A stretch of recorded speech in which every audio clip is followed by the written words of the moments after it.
Hi, everyone, and welcome to Look What I Found. I'm Sean. Joining me is my fellow Mythos Buster, Scott. Hey, Scott. Oh, hey. How are thee? I'm pretty good. Just got off work, so excited to do not work things. Are you recited? Are you recited? Wow. Not even drunk. That was just me. Are you Someone excited? has not recited their intro, that's for sure. Well, I mean, come on. This is Mythos Busters. It is 99% unscripted. Mm-hmm. My True. question actually was: Are you excited to return to the path to Carcosa? My mind is afraid, but my body is willing. As well, it should be. Yeah. Though I am very Carcosa still is my high point for this game. And I think part of it is a little bit nostalgia, so it'll be very interesting to go back to the return box and actually play it through again. I feel the exact same way. Hmm. Every return box so far, I think, has categorically enhanced the experience. Absolutely. Even like at worst, it all it does is it removes the encounter sets that you see in like every other game of Arkham Horror, and they're fine because they do really simple things. But it's kind of cool to see some Mhm. variety in there. Yeah, it just spices it up, right? I haven't played Carcosa in probably 6 to 8 to 9 months ish, Mm-hmm. and now I'm like, oh man, I can't wait to go back. Yep, So it's. yeah, I have it sitting on my table. It is the next thing that I'm gonna play. I have a Lola build to play in it. what is wrong Lola. with you? Who are you? I I don't think even it's. know you. I'm I've talked about this deck before, but I've played a lot of Keyforge in recent days, and Hmm. since Lola is just Arkham Keyforge, I feel like I've learned a lot about what that flow needs to look like and what constitutes a good card when you Hmm. can't always specifically utilize it. It's a rough metaphor, but I think the skills are transferable, and yeah, so this is my what I've learned from Keyforge Lola deck. So I'm really excited to try it out. Fair enough. Let me know how it goes. It's probably gonna go poorly. Yeah, that's why I want to hear about it. All right, so we've got a special player card preview for you guys tonight. Let's hop to it. Probably, Scott. I'd love it if you would read. The Archaic Glyphs, markings of Isis. Is that? I'm not going to go into that. Archaic Glyphs, marking of Isis. It's an Egyptian Uh, goddess. Yeah, Okay. yeah. Okay. 2 cost, 3 experience. It's a seeker asset. It has an intellect icon and a combat icon, and it is a spell. You can only upgrade this from other glyphs. Same thing as all the other glyphs. Uses 3 charges. Action: spend 1 charge. Investigate. If you succeed, you may put an asset with printed cost of X or lower into play from your hand. X is the amount you succeed by, and it Scott, takes up a arcane slot. Yes, Scott, yes, you are our resident Unearth the Ancients champion. I am. How feel you about this Unearth the Ancients gun? Whew. Well, okay. There's a few differences. One is this is uh, how much you succeed by. Mm-hmm. Which, if you're not playing Taboo, or if you are and you have a million experience, but if you combine it with higher ed, this could cheapen a lot of things in your hand. You Because you're can do straight this two with to one on spending down for it. exactly. Uh, you can use this with Ursula's ability because it's an investigate action. Um, I like it. It's very interesting. Uh, I don't know if I would take this over other glyphs. I think it would have to depend on the deck and um, what I'm playing as a group Here's the real or question: what. Hmm. Would it stop you from using the permanent whose name now escapes me? Inquisitive, the one where you shuffle up and get random ones. Oh, shrewd analysis. Shrewd analysis, thank you. Would it stop you from using shrewd analysis? I think this makes shrewd analysis better. I Okay. would put this Okay. above the middle of all the glyphs All right. to me. Yeah. I think I'm in about the same boat. First off, I like that we're seeing. I think more in recent days. We're seeing more varying options for resource generation or resource acceleration, or I mean, it's kind of roundabout resource acceleration because it's specifically assets, but you know what I'm getting at. Yeah.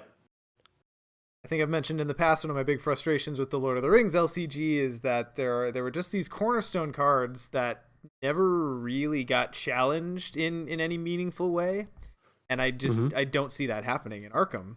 We got a little stagnant for a little while there, but Yeah. love seeing options like this. So, is this the sort of thing that would make you play something like God dang, why can't I do card names tonight? Daring Maneuver? Does Daring Uh, Maneuver succeed get +2? Daring maneuver. Yes, I think so.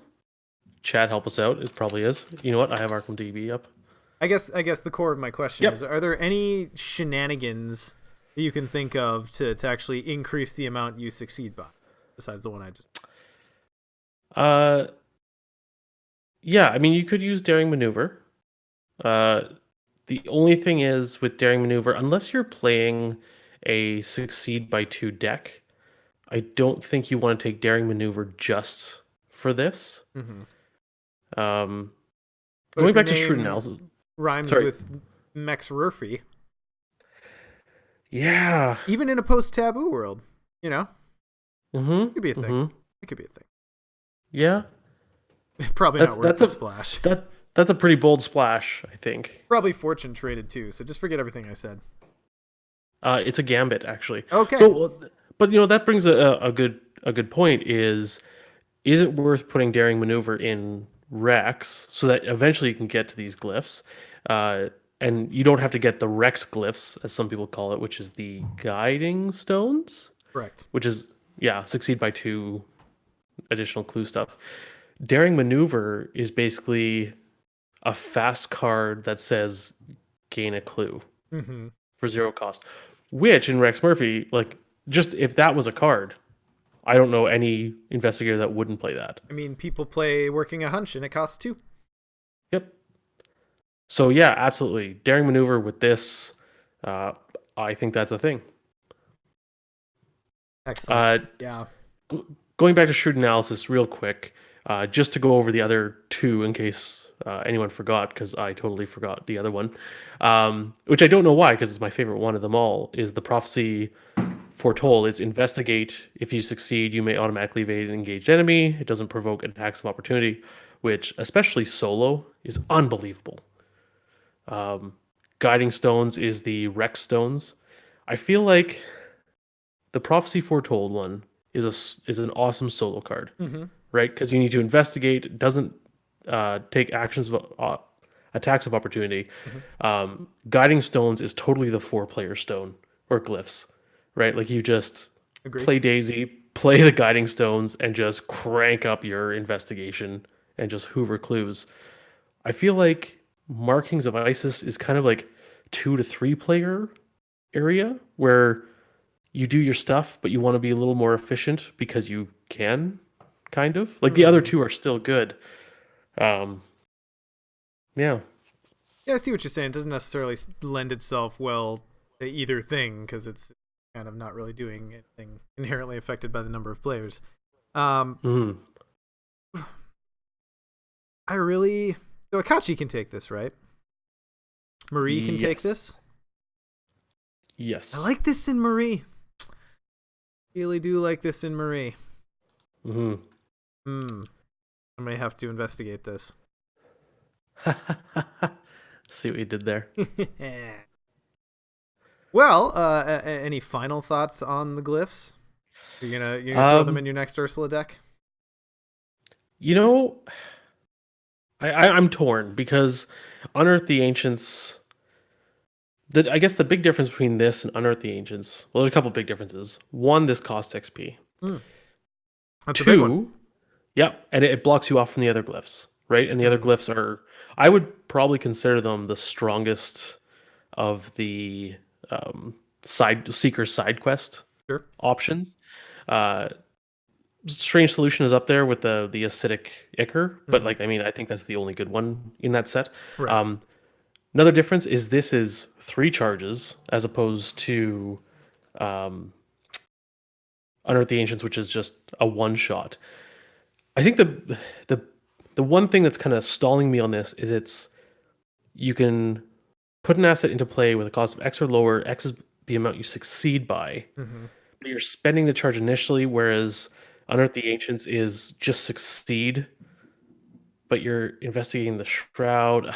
I don't know. I mean, this still gets you a clue as well. Yeah, that's the thing is Unearth the Ancients does not. the opportunity cost is so much lower because at worst you still get your clue. Yeah. And if you only succeed by 2, maybe you have a mag glass or something in hand. Yeah. Whereas, whereas Unearth the Ancients is all or nothing. Oh, you're talking me out of liking this one. Now I'm Talking remembering. about Now I'm remembering why I had all those thoughts about Unearth the Ancients. This one is actually pretty comparable to like alchemical transmutation, isn't it? yeah. It's not exact, but No, I see what you're saying though as far as the um and the resource acceleration kind of. and I think the consensus there is that the more you increase your difficulty, the worse these sorts of cards get. So Yes. yeah, This is standard or lower. yep. Like I would not take this in hard or expert. Hmm. Good God. Yeah. Yeah. Okay. All right. Now I think I'm realistic on how much I like this card. It's a cool card. Like I said, Mhm. I like things like this where it's trying to fill just a small smidgen of the void left by Milan um mutation. There we go. I was trying to Yeah. remember which part of the list he was on. Looking at the chat, it seems chat I would say is lukewarm on this card. Some people are like, "Oh, seems neat." Some people are like, "Nah, probably not." Emart says, "If you need the money, just pack Milan in a couple of caches." I agree. However, maybe you can put Milan out with this, and it's that action compression where I'm investigating, getting a clue, and getting Milan out without spending resources for Milan, which is why I think Unearth the Ancients is amazing in Ursula.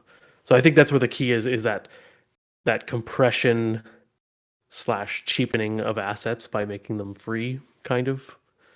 But Yeah. so that would be my retort to that. But I agree. I mean, if you're even if you are playing Taboo, I mean Milan and caches are good, and Crack the Case, and I would argue Unearth the Ancients, but I know I'm in the minority there.